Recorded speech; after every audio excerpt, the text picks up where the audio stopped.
وعلیکم السلام ورحمۃ اللہ وبرکاتہ۔ جی محترم بھائی کہتے ہیں جی قربانی کی کھلیں جو ہیں وہ مدارس اور ہسپتالوں کو نہیں لگتی۔ اچھا جی، یہ کسی مولانا صاحب نے کہا ہے۔ محترم بھائی سب سے پہلی بات تو یہ ہے کہ قربانی کی کھلیں جو ہیں یہ مساکین پر صرف کریں سب سے پہلے۔ ہاں، اور باقی اگر کوئی بندہ ان کو مدارس میں دے دیتا ہے تو جائز اور درست ہے، اس میں کوئی حرج والی بات نہیں ہے۔ اس لیے ہم تو اس کو جائز سمجھتے ہیں مدرسے میں کھلوں کا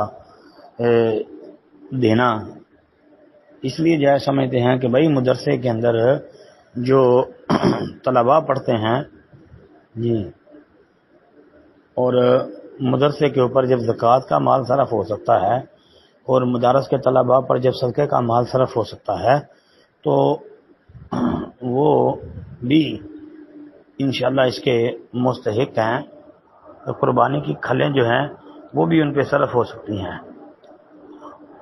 تو بھائی ہمارے علم کے مطابق تو اس میں کوئی حرج والی بات نہیں ہے، یہ بالکل جائز اور درست ہے۔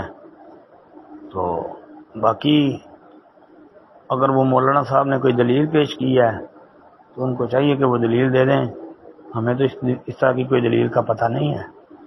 بہرحال ہم مدرسے کے حوالے سے یہ کہتے ہیں کہ مدرسے میں کھالیں دینا یہ بالکل جائز ہے، اس میں کوئی تنگی والی بات نہیں ہے جی۔ السلام علیکم ورحمۃ اللہ۔